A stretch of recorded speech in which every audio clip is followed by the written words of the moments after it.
அந்த பைய நான் எடுக்க தான் போறேன். நீ அழுதுட்டு நிக்க தான் போற. ஐயா வணக்கமுங்க. நான் இந்த ஊருக்கு புதுசு.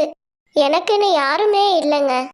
சரி, அதுக்கு நான் என்னடா செய்யணும்? ஏன்ட்ட எதுக்கு உன் வாழ்க்கையை பத்தி சொல்லிட்டு இருக்க? இல்லைங்க ஐயா, உங்களை பார்த்தா ரொம்ப நல்லவரா தெரியுது. உங்க கூட என்னை வச்சுக்கிட்டீங்கன்னா உங்களுக்கு வேண்டிய வேலையெல்லாம் செஞ்சு கொடுத்து நல்ல மாதிரி பார்த்துக்கிறேன். எனக்கு சாப்பிட சாப்பாடு மட்டும் கொடுத்தீங்கன்னா போதும். யாரு நீ? நீயா வந்த? வேலை கொடுன்னு கேட்டா உடனே கொடுத்துருவாங்களா? கிளம்பு கிளம்பு. ஐயா அப்படி சொல்லாதீங்க ஐயா.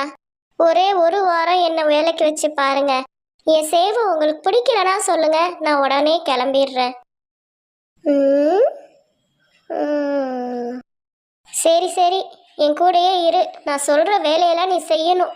ஒரு கண்டிஷன், என் பண மூட்டையை மட்டும் நீ தொடவே கூடாது. புரியுதா?